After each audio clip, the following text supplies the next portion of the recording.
we are reviewing a case that has been highly debated in the city of Elsinore. Ophelia has passed away under suspicious circumstances, and everyone in the castle is trying to decide whether or not her death occurred at her own hand. For your inside scoop, we have brought in Detective Hannah to fill you in. Thank you so much for having me on the air tonight, Miss Nichols. To begin, I want to show you some clips of Ophelia's closest acquaintances after her tragic death. Oh, woe doth thread upon another's heel. So fast they follow. Your sisters drown, Laertes. Drowned? Oh, where?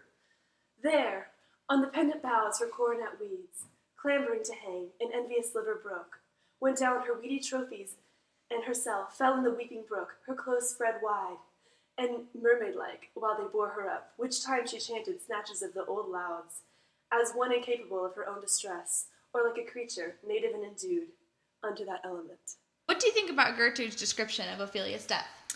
Well, the issue with this statement is that no one was there to confirm Gertrude's testimony, making me think that there may be more to the story than meets the eye.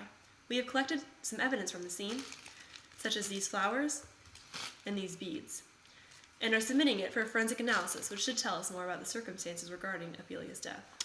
Out of curiosity, Detective, do you believe that Ophelia committed suicide? I really can't be sure. Without the autopsy report and forensic analysis, any conclusions I could have reached thus far would be strictly speculative. Thank you for your input, Detective Hinckley. Miss Nichols, some interesting footage has just surfaced that provides some interesting insight into our investigation. This footage was filmed directly before Ophelia's death and shows her at the time and place of her death.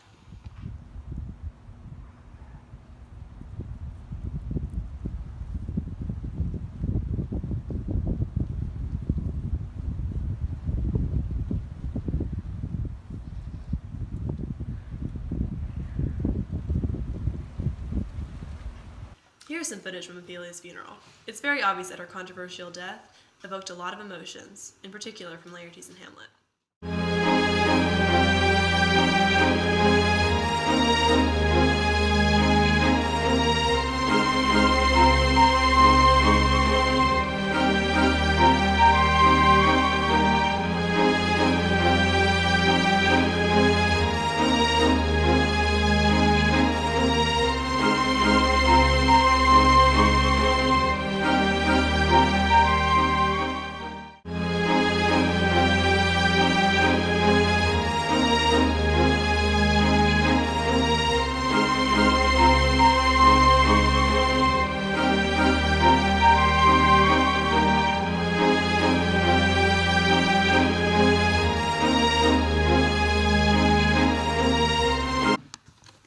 And now, for further input into the case, we have an interview with the priest who performed Ophelia's funeral and Detective Hinckley.